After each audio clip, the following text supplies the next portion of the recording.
Pukul 6 waktu Indonesia Barat. Radio Republik Indonesia Palembang dengan Warta Berita.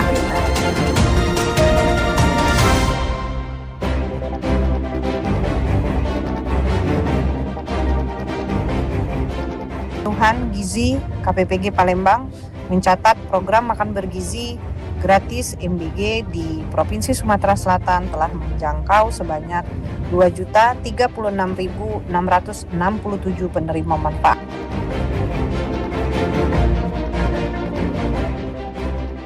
Sebenarnya ada rencana 3-4 hari yang lalu itu ditutup. Cuman ada kendala AMP lagi problem. Nah, kontraktor aku sudah tadi nanya juga dengan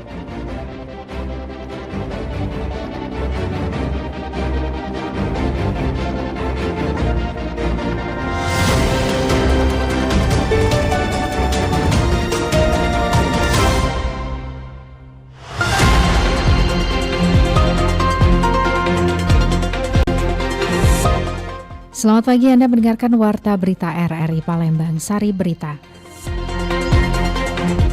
Kantor Pelayanan Pemenuhan Gizi KPPG Palembang mencatat program makan bergizi gratis atau MBG di Provinsi Sumatera Selatan telah menjangkau 2 juta lebih penerima manfaat. Belasan lubang berukuran hingga 1,5 meter di sepanjang Jalan MP Mangkunegara Palembang dibiarkan menganga lebih dari sepekan hingga menuai kritik di media sosial.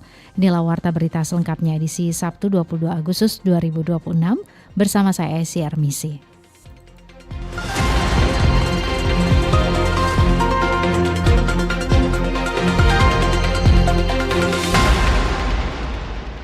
Pendengar, kita mulai dengan berita yang pertama. Kantor Pelayanan Pemenuhan Gizi KPPG Palembang mencatat program makan bergizi gratis atau MBG di Provinsi Sumatera Selatan telah menjangkau 2 juta lebih penerima manfaat.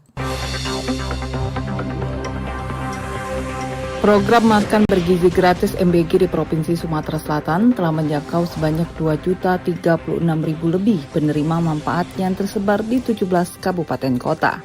Kepala Kantor Pelayanan Pemenuhan Gizi KPPG Palembang, Nuria Hartika, mengatakan program Astacita Presiden Prabowo Subianto terus dilakukan karena terdapat sejumlah wilayah yang belum sepenuhnya terjangkau.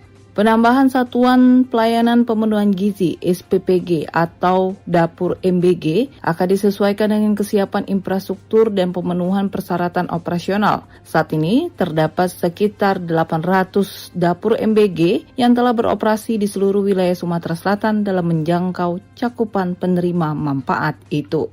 Kantor Pelayanan Pemenuhan Gizi KPPG Palembang mencatat program makan bergizi gratis MBG di Provinsi Sumatera Selatan telah menjangkau sebanyak 2.036.667 penerima manfaat yang tersebar di 17 kabupaten kota. Cakupan tersebut didukung sekitar 800 satuan pelayanan pemenuhan gizi SPPG atau dapur MBG yang telah beroperasi di seluruh wilayah Sumatera Selatan. Pemerataan program MBG ini masih terus dilakukan karena terdapat sejumlah wilayah yang belum sepenuhnya terjangkau. Penambahan ataupun bertumbuhnya SPPG akan disesuaikan dengan kesiapan infrastruktur dan pemenuhan persyaratan operasional. Selain dapur MBG atau SPPG yang telah beroperasi, Nuria juga menyampaikan masih terdapat sejumlah dapur yang berada dalam tahap persiapan dan proses pemenuhan persyaratan sebelum dapat melayani penerima manfaat. Dalam memastikan kelancaran program, pihaknya juga melakukan evaluasi terhadap satuan pemenuhan pelayanan gizi yang beroperasi maupun yang masih menjalani proses pemenuhan persyaratan. Saat ini, menurutnya sebanyak 10 SPPG di Sumatera Selatan masih menjalani penghentian sementara operasional karena perlu melakukan sejumlah persyaratan sebelum kembali beroperasi. RRI Palembang, Nova Ariana melaporkan terus mengudara untuk Indonesia. Ya, sementara itu pendengar, Emi Sumirta, pemerhati kebijakan publik di Kabupaten Banyuasin, berharap semua pihak mendukung program makan bergizi gratis atau MBG. Dukungan tersebut tidak hanya dalam penyaluran makanan bergizi kepada anak-anak sekolah, tetapi juga memastikan program berjalan merata dan tepat sasaran kepada kelompok masyarakat yang berhak menerima. Menurut Emi, dukungan terhadap program MBG ini harus diikuti dengan alur birokrasi yang jelas, terutama ketika melibatkan berbagai pihak di lapangan. Kejelasan mekanisme diperlukan agar setiap unsur yang terlibat memahami tugas, tanggung jawab, serta bentuk kontribusinya dalam pelaksanaan program. Emi menyoroti keterlibatan kader Posyandu dalam penyaluran MBG kepada balita dan ibu hamil. Ia mempertanyakan apakah keterlibatan Posyandu hanya sebatas membantu pelaksanaan program, sementara di sisi lain terdapat anggaran yang memang diperuntukkan bagi pembiayaan MBG. Ia menilai penyaluran MBG kepada balita dan ibu hamil bukan merupakan tugas pokok kader Posyandu. Karena itu apabila Satuan Pelayanan Pemenuhan Gizi atau SPPG melibatkan kader atau pihak lain dalam pelaksanaan program, perlu ada bentuk tanggung jawab dan kontribusi yang jelas terhadap pihak yang terlibat. Ya, semua pihak harus mendukung program MBG, tetapi alur birokrasinya harus jelas. Keterlibatan Posyandu apakah cuma sebatas mendukung, sedangkan di satu sisi ada anggaran pembiayaan MBG.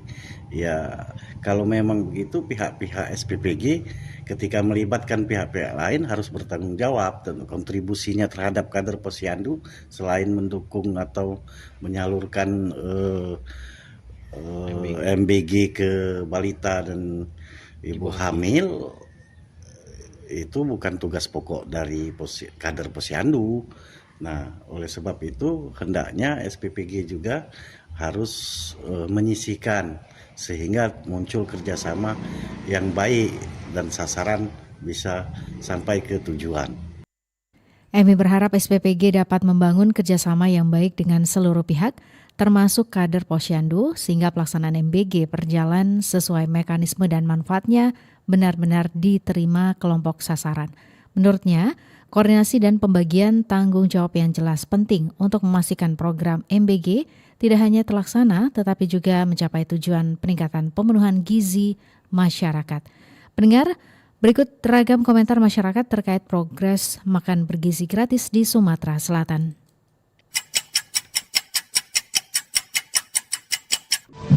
Hai, saya Caca. Menurut saya, keberadaan dapur makan bergizi gratis itu sangat membantu masyarakat, terutama bagi keluarga-keluarga yang kurang mampu dan juga anak-anak sekolahan. Program ini tuh tidak hanya meringankan beban ekonomi, tetapi juga memastikan kebutuhan gizi harian tetap terpenuhi. Halo, saya Tony.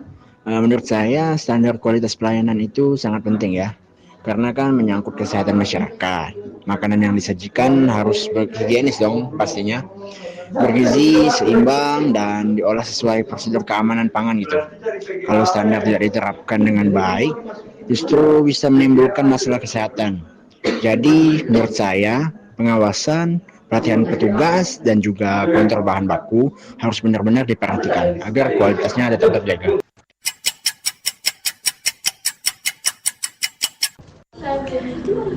Halo, saya Linda.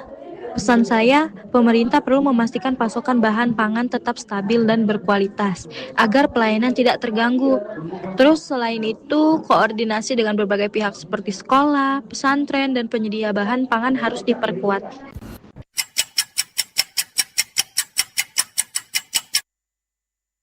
Ya, pendengar, untuk membahas mengenai program makan bergizi gratis di Sumsel, berikut kita simak wawancara reporter Hairul Rizky bersama pengamat kebijakan publik Permana. Baik Pak Permana, pengamat kebijakan publik Provinsi Sumatera Selatan. Bagaimana Anda melihat sejauh ini program dari makan bergizi gratis oleh pemerintah? Program MBG ini sangat membantu untuk masyarakat, masyarakat menengah ke bawah. Namun, perlu ada perbaikan, penyempurnaan di tingkat lapangan. Ya, karena apa yang laporan ke presiden itu kenyataannya tidak sama. Jadi ini masalah perilaku para aparat yang berada di bawah. Dan yang kedua, barangkali perlu adanya evaluasi. Sementara kita situasi negara, situasi internasional juga sedang tidak memungkinkan. Alangkah baiknya program ini supaya tidak banyak rantai, serahkan saja kepada orang tuanya daripada murid masing-masing. Jauh lebih efektif, jauh lebih mempunyai nilai budaya makanan masing-masing daerah. Karena yang diberikan MBG kepada murid-murid itu bukan masakan ibunya. Padahal hubungan ibu dan anak adalah mempunyai hubungan batiniah. Nah, jadi barangkali perlu dilakukan evaluasi supaya pelaksanaan ke depan lebih baik lagi. Itu Rizky. Pak Permana, mungkin kalau untuk menu yang disajikan sejauh ini yang Bapak pantau juga seperti apa, Pak? Apa pendapat Bapak? Kalau masalah gizinya sudah bagus, 4 sehat 5 sempurna ya. Kadang ada telur, ada susu juga, itu ada daging. Tetapi bayangkan saja jam 2 malam dapur MBG ini masak malam-malam. Kemudian nyampe di sekolah itu jam 9 pagi, jam 10 pagi. Jarak sekitar 6-8 jam ini kan membuat makanan menjadi asam, ya kan? Nah, beda kalau masak ibu, itu jam 5 subuh, jam 7 berangkat, nanti jam 9 makan. Jauh lebih efektif dan lebih efisien juga. Sekarang rantai MBG ini sangat ruwet kan? Semua aparatur terjun di dalamnya. Dari mulai polsek, dari mulai danpos, dari mulai dandim dan sebagainya. Ini lebih baik para petugas itu mengurus kepada keamanan ketertiban masyarakat lah. Ini serahkan lagi kepada orang tuanya masing-masing, tapi tetap bantuannya ada. Bantuannya tetap ada. Kalau memang jatahnya 10.000 serahkan kepada orang tua murid, 25 hari kali 10.000 berarti 250 serahkan sama orang tua muridnya. Jadi bisa mengatur lebih bernilai dari masakan orang tua atau ibu kandungnya. Karena berbeda-beda dari mulai Sabang sampai Merauke. Mungkin yang di Merauke sagu gitu kan, lebih enak buatan ibunya dengan sagu. Kalau di kita mungkin ada ikan asin, ada tempoyaknya barangkali. Tidak masalah. Jadi niat baik pemerintah bagus. Yang tidak bagus cara dan metodenya. Itu. Ya, pendengar Warta Berita ini disiarkan secara langsung melalui RRI Programa 1 Palembang, frekuensi 92,4 FM, dan disiarkan juga melalui streaming YouTube Pro 1 RRI Palembang dan aplikasi RRI Digital yang bisa diunduh di Play Store dan App Store. Anda masih bersama Warta Berita RRI Palembang.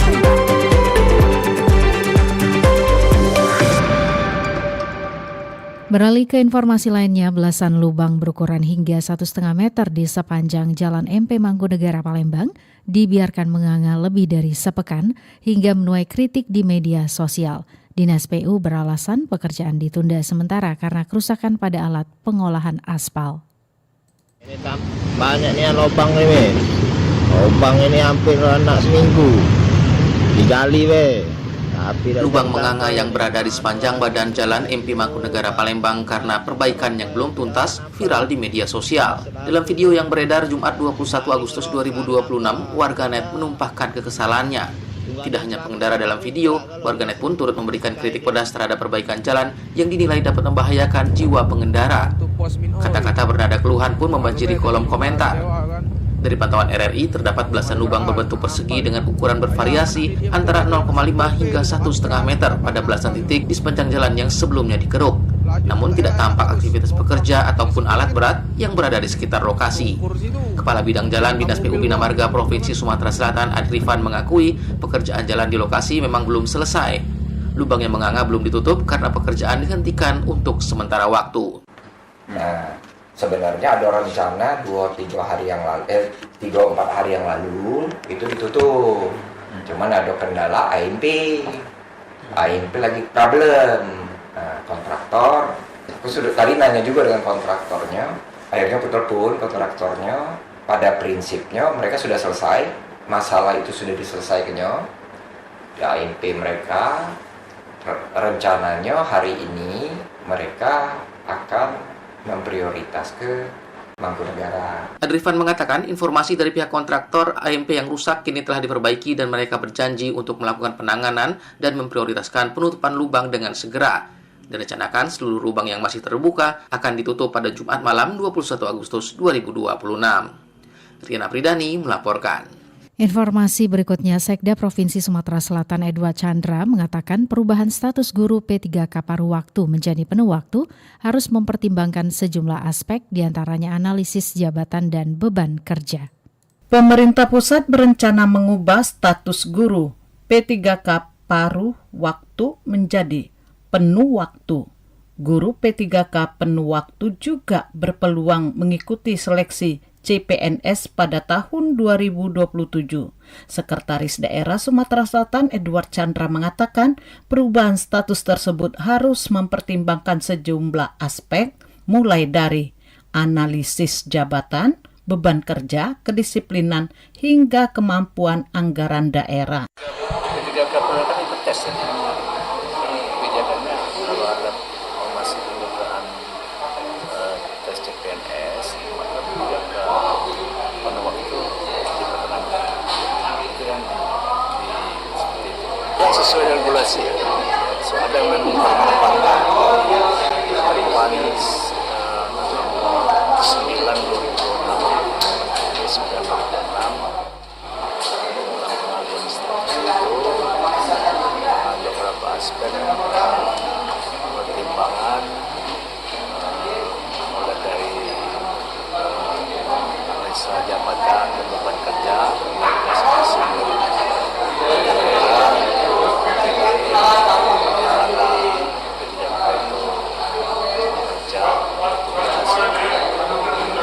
kinerjanya bagaimana, disiplinan, aktivitasnya selama tidak pada waktu saja, dan juga kemampuan anggaran dari daerah.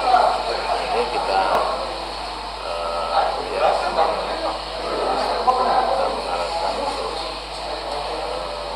daerah-daerah mempersiapkan proses untuk kita coba untuk menelaah sesuai kemampuan daerah.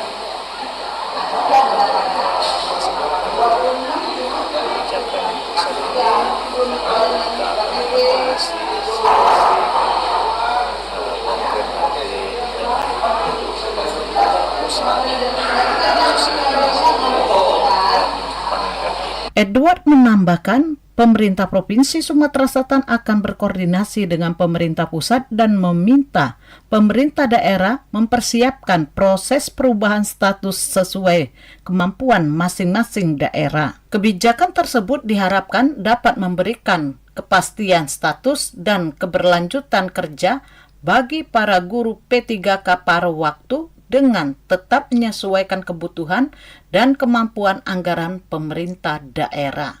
Lamsihar Silitonga melaporkan.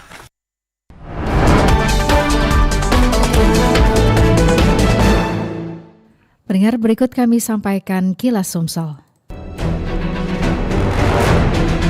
Kilas Sumsel.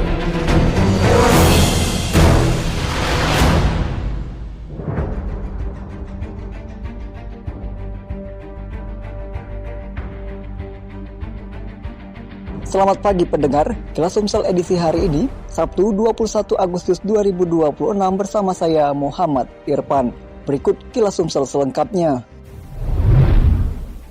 Luas karhutla di Sumatera Selatan pada Januari hingga Juli 2026 mencapai 1.926,2 hektar. Jumlah tersebut berdasarkan data rekapitulasi citra satelit bekerjasama Kementerian Kehutanan dan Badan Riset dan Inovasi Nasional. Kebakaran hutan dan lahan karhutla di Sumatera Selatan semakin meluas seiring memasuki puncak musim kemarau. Berdasarkan data yang dikeluarkan oleh Kementerian Kehutanan Kemenhub dari analisa citra satelit bekerjasama dengan Badan Riset Inovasi Nasional BRIN, sepanjang Januari hingga Juni 2026 luasan karhutla mencapai 664,8 hektar. Namun memasuki Juli, angka kebakaran hutan dan lahan melonjak drastis mencapai 1.926,2 hektar. Sehingga ada penambahan 1.261,4 hektar lahan yang terbakar di Sumatera Selatan meningkat signifikan pada Juni lalu. Dari belasan kabupaten dan kota yang terdampak Karhutla, Kabupaten Ogan Komering Ulu Oku menjadi wilayah dengan luasan terbakar terbesar. Hingga Juli 2026, luas kebakaran di Kabupaten Oku mencapai 516 hektar. Kemudian Kabupaten Banyuasin seluas 274,4 hektar. Selanjutnya Kabupaten Ogan Ilir 272,5 hektar dan Kabupaten Ogan Komering Ilir Oki 230,3 hektar. Lalu, Kabupaten Musi Banyuasin mencatat luas Karhutla mencapai 228 hektar dengan 29,1 hektar diantaranya berada di lahan gambut. Selanjutnya, Kabupaten Muara Enim 141,9 hektar dan Musirawas Utara Muratara 111,9 hektar, termasuk 19,9 hektar lahan gambut. Karhutla juga terjadi di Kabupaten Penukal Abab Pematang Ilir 57,4 hektar. Oku Selatan 52,2 hektar, Oku Timur 23,2 hektar, Kelapu Muli 7,3 hektar, Lahat 6 hektar, Palembang 1,5 hektar, dan Musi Rawas 0,6 hektar. Sementara itu, 3 daerah yang mencatat tidak terjadi kebakaran hutan dan lahan hingga Juli 2026 yakni Kota Lubuk Linggau, Kota Pagaralam, dan Kabupaten Empat Lawang.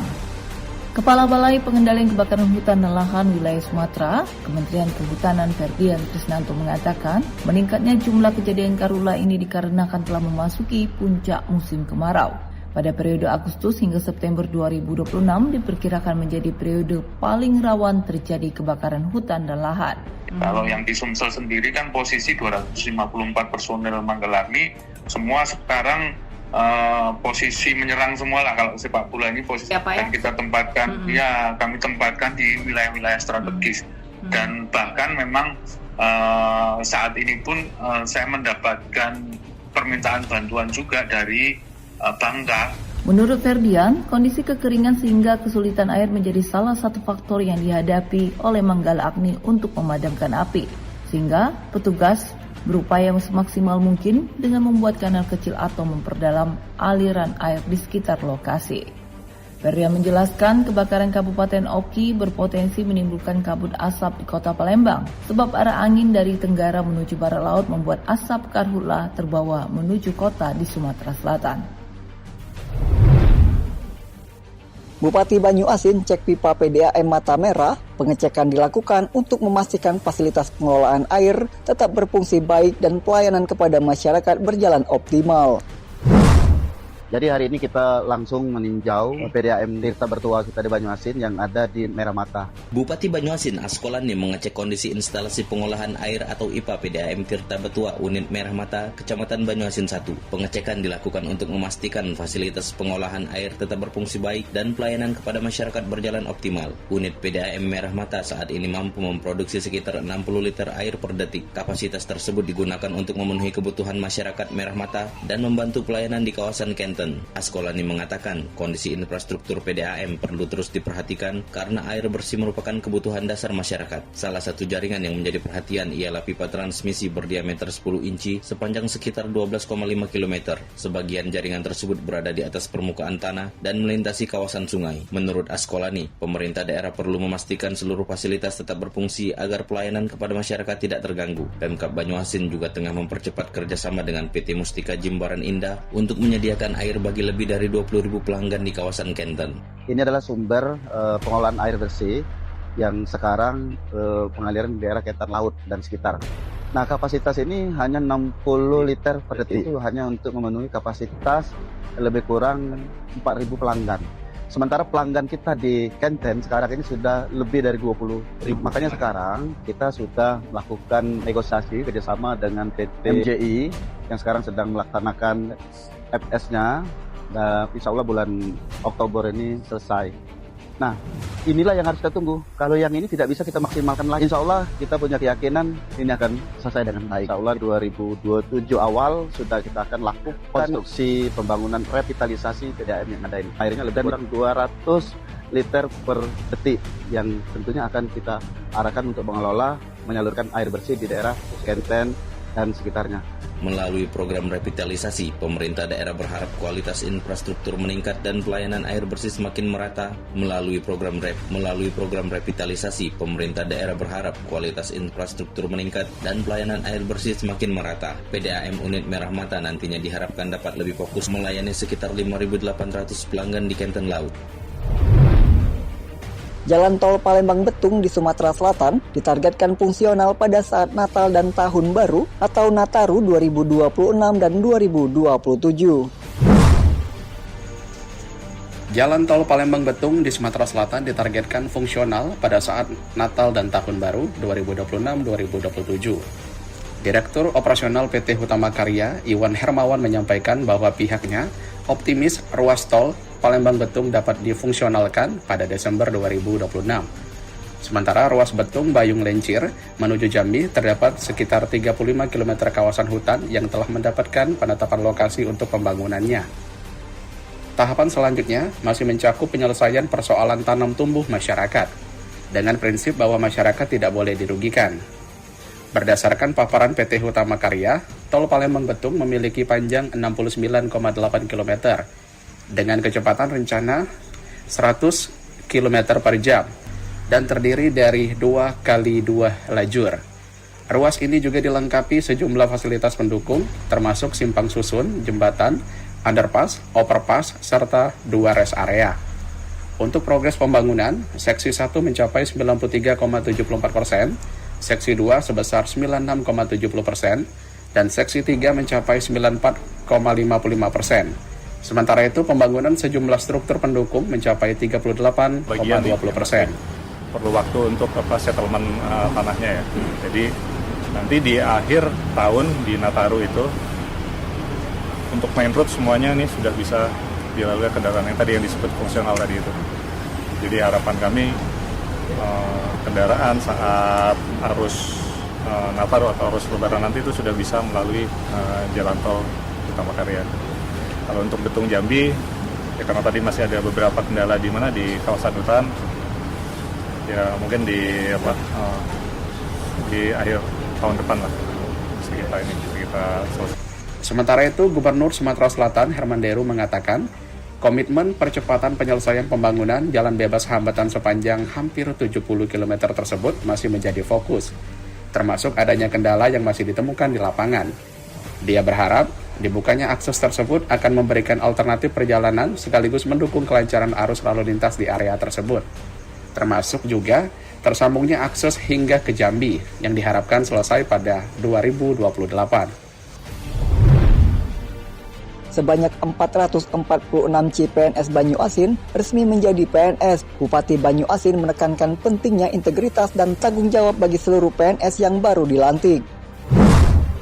Sebanyak 446 calon pegawai negeri sipil atau CPNS di lingkungan pemerintah Kabupaten Banyuasin resmi menerima surat keputusan pengangkatan sebagai pegawai negeri sipil atau PNS. Pengambilan sumpah janji dan penyerahan SK tersebut dilakukan Bupati Banyuasin Askolani di lapangan upacara pemerintah Kabupaten Banyuasin. Dalam sambutannya, Bupati Askolani menekankan pentingnya integritas dan tanggung jawab bagi seluruh PNS yang baru dilantik. Askolani mengingatkan, setelah berstatus sebagai PNS, mereka tidak hanya menjadi aparatur pemerintah tetapi juga abdi negara sekaligus pelayan masyarakat. Ia meminta para PNS menjadikan nilai dasar ASN berakhlak sebagai pedoman dalam menjalankan tugas. Menurut Askolani, integritas menjadi salah satu kunci keberhasilan dalam menjalankan amanah sebagai aparatur negara. Dirinya juga menekankan 3 bentuk integritas yang harus dimiliki PNS, yakni integritas moral, integritas sosial, dan integritas profesional dalam bekerja. Selain itu, Askolani juga meminta 446 PNS tersebut bekerja dengan penuh tanggung jawab dan disiplin. Ia mengatakan, masyarakat Banyuasin menunggu kinerja terbaik dari para aparatur yang baru menerima SK 100% tersebut. Karena itu, kerja keras harus disertai kerja cerdas, kreativitas, inovasi, serta keikhlasan dalam memberikan pelayanan kepada masyarakat. Saudara-saudari sudah dilantik, tadi telah ambil sumpah, bahwa sumpah dan janji ini bukan hanya disaksikan oleh yang hadir saja, tapi yang tidak kalah penting dari itu semua disaksikan oleh Allah Subhanahu wa Ta'ala. Allah itu Maha melihat dan Maha mengetahui apa yang ada dengan diri kita. Saya ingin menekankan setelah pelantikan ini, tanamkan rasa tanggung jawab kita sebagai abdi negara. sadari bahwa diri kita adalah pelayan, bahwa kita ini adalah pelayan. Ini adalah pilihan dari hidup kita. Menjadi PNS, ada yang dipaksa nggak? Ada yang dipaksa nggak? Artinya ini betul-betul murni dari kesadaran hati kita. Askolani juga berharap para PNS mampu menjalankan tugas secara profesional dan ikut mendukung 7 program prioritas serta 12 gerakan bersama masyarakat pemerintah Kabupaten Banyuasin. Ia menegaskan semangat pengabdian harus diwujudkan melalui pelayanan publik yang berkualitas, sekaligus mendukung terwujudnya Banyuasin bangkit, adil dan sejahtera. Beralih ke berita olahraga. 10 nama terjaring dari hasil seleksi pemain baru Sriwijaya FC usai laga latih tandang bersama tim lokal Palembang. Tim pelatih tetap menerapkan standar kelayakan yang sangat tinggi demi meracik tim yang kompetitif. Sriwijaya FC akhirnya merampungkan perburuan pemain untuk memperkuat kedalaman skuadnya menyongsong kompetisi Liga Nusantara 2026-2027. Melalui laga latih tanding sengit berdurasi 3 babak melawan tim lokal asal Palembang, tim pelatih resmi mengantongi 10 nama baru yang dinilai layak mengenakan jersey kebesaran Laskar Wong Kito.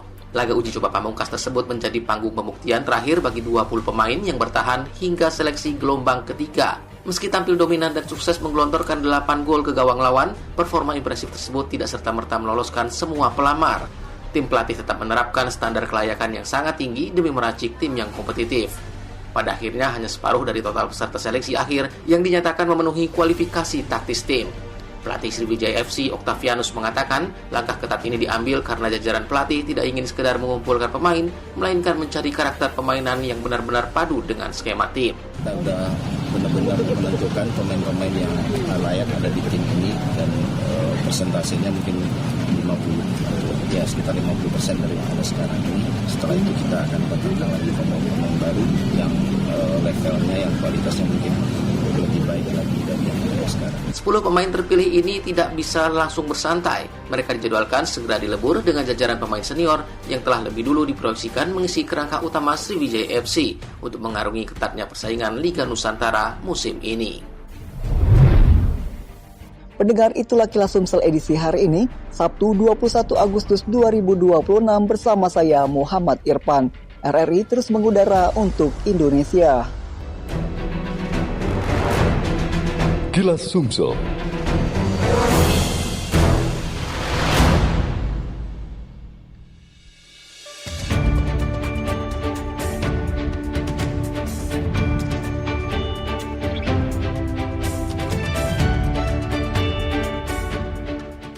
Sekian Warta Berita Produksi Radio Republik Indonesia Palembang. Sebelum berpisah kami sampaikan kembali pokok-pokok berita. Kantor Pelayanan Pemenuhan Gizi KPPG Palembang mencatat program Makan Bergizi Gratis atau MBG di Provinsi Sumatera Selatan telah menjangkau 2 juta lebih penerima manfaat. Belasan lubang berukuran hingga 1,5 meter di sepanjang Jalan MP Mangkunegara Palembang dibiarkan menganga lebih dari sepekan hingga menuai kritik di media sosial. Informasi lainnya dapat Anda akses melalui website kami rri.co.id. Kami juga membuka ruang aspirasi bagi Anda untuk menyampaikan peristiwa yang berada di sekitar Anda melalui line WhatsApp di 082179279090. Mewakili kerabat kerja yang bertugas, saya Esi Armisi undur diri. Sampai jumpa. Demikian Warta Berita Radio Republik Indonesia Palembang.